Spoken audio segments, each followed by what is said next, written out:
the FISA court has complete oversight guidelines, and that the executive branch has to comply with those for either prospective wiretapping authority, or in some emergency cases, quick retroactive authority. And secondly, to the extent that telecom companies acted in excess of the existing law in granting the national security agency's request to put those wiretaps on telephones, I think and thereby invaded and violated people's privacy and civil liberties in violation of the law, I think that the federal government should assume the obligation of liability, because they told the telecom companies to do this, as long as the telecom companies follow their directions. So in other words, you substitute the federal government for the telecom companies in terms of liability, because they're the ones who broke the law.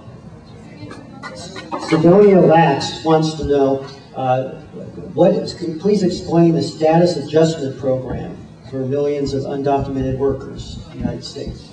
Well, this gets into the issue of immigration.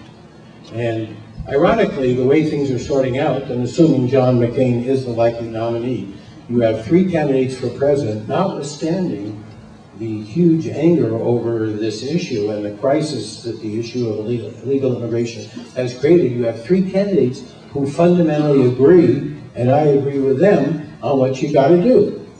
You got to do whatever it takes to secure the border.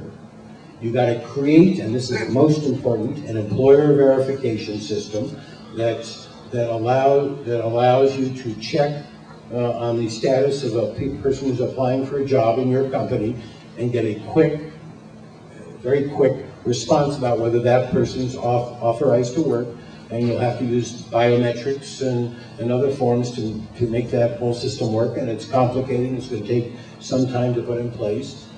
You are not going to deport, and therefore you should deal realistically with the 10 or 12 million people in this country who are here without documents, and after they come forward and give their true identity and get fingerprinted, and there's been a background check to see if they committed crimes other than the one of crossing the border illegally, and they meet all the standards. They then have a temporary authority to work, and they go to the back of the line of immigrants to ultimately get a green card. And you also create a carefully regulated and protected temporary worker program where you can bring people in to do certain kinds of seasonal work for which it's not likely you're going to find U.S. workers.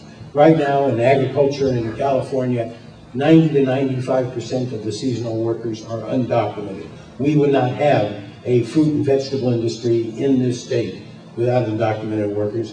What are we going to do about that? We can buy all our fruits and vegetables from Mexico and China, although we've seen some of the consequences of some of that, or we can try and address the realities of the system. All 3 presidential candidates think that's the way to go. That's the way I think we should go. I'm heartsick that we didn't make more progress on this year. We're still trying some incremental approaches, but this is going to be an issue that's addressed next year. Sandy Levine says that you're working on so many important issues in Congress. Why are others in Congress holding hearings with baseball players? Well, the other you're talking about is a good friend. But I can assure you, it's not because he's that interested in baseball. I'll tell you a funny story. Henry Waxman is my neighbor, colleague. We went to school together in college. We got into politics together, and we're very close friends. He's chairman of the Government Oversight Committee. Those baseball hearings followed hearings on Halliburton, on tobacco, on a whole variety of critical issues. There's no one who has taken the oversight function of Congress more seriously than Henry Waxman. There's no one who's brought more of what's going on to public light than Henry through his hearings. He is not a big sports fan, and he had Roger Clemens and the other, what's his name, the other guy's name, Mac? They had him last week, but a month ago he had hearings with Bud Selig and the head of the baseball players union. And he had the hearings, and the next day he says, yeah, I guess nobody was interested in him. I never saw him in the paper. And I said, did you look at the sports section? They were friendly. I have two more questions. Jules Fear has a question concerning medical marijuana. I guess the first part of it is, what's this conflict between the federal and state law? And go ahead and answer that first. The conflict is the federal agencies and the Department of Justice interpret federal law as preempting state laws on this subject. I'm the co-sponsor of a bill to change that and to allow the use of where states have passed laws or initiatives, as in California's case, authorizing its use to override that preemption. And I don't know, has the Supreme Court ruled on this? The answer from I hear yes and I hear no, but the one who said no, probably no. And the follow-up question is, what about local medical marijuana stores? Are we likely to see That's a city council issue? Right. What kind of regulation? Is there any regulation in the federal law concerning that, or is that up to the states? I don't think the federal government makes it illegal to possess marijuana and to sell marijuana, so I don't think there's anything in federal law that gives a little exception for the local businessman. But that, you run into the conflict again between state laws and local ordinances implementing state laws and federal prohibition. Elliot Lurie asks, how do you feel that the recent elections in Pakistan will affect the United States' interests in the region? Well, it better change the way we approach Pakistan, a policy that's based on Musharraf,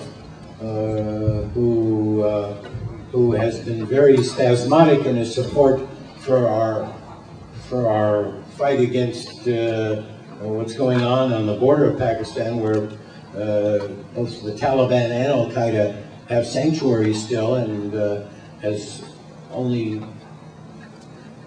spasmodically been willing to use Pakistani forces to help us there, who took power by a coup, who has been unwilling to restore a democracy, who sacked the entire Supreme Court of Pakistan when a policy that's hitched to him is a policy that's designed to fail. This is a country that has nuclear weapons. What happens there is critically important to us, and by the way, a case to be made far more important than it turns out Iraq was in terms of dealing with the whole issue of terrorism. So I think we should be developing relationships with both of the political parties. The one that got the most votes, the party that the late Benazir Bhutto led, and Omar Sharif's party, and develop relations with them and maintain our relationship with the Pakistani army. That, interestingly enough, when Bashar left as president, he gave up his post as head of the army. The new head of the army refused to let the army be used to distort the results of that election. And that army is important because they do have to safeguard the nuclear weapons. We do have problems with the Pakistani intelligence services because a lot of radical Islamicists have infiltrated those services, but it's a real complicated issue. A couple other things. Number one, before you leave, please clean up the tables. Number two, next meeting, third Wednesday of next month, is going to be David Brewer, the superintendent of schools, plus, oh dear. Plus, and my wife's boss, plus, And he screwed up my paycheck. plus Tamar, that's right. That's true. Plus Tamar Galatzin, both be speaking. Please feel free to come up and speak with Congressman Berman. We welcome him and thank him for attending.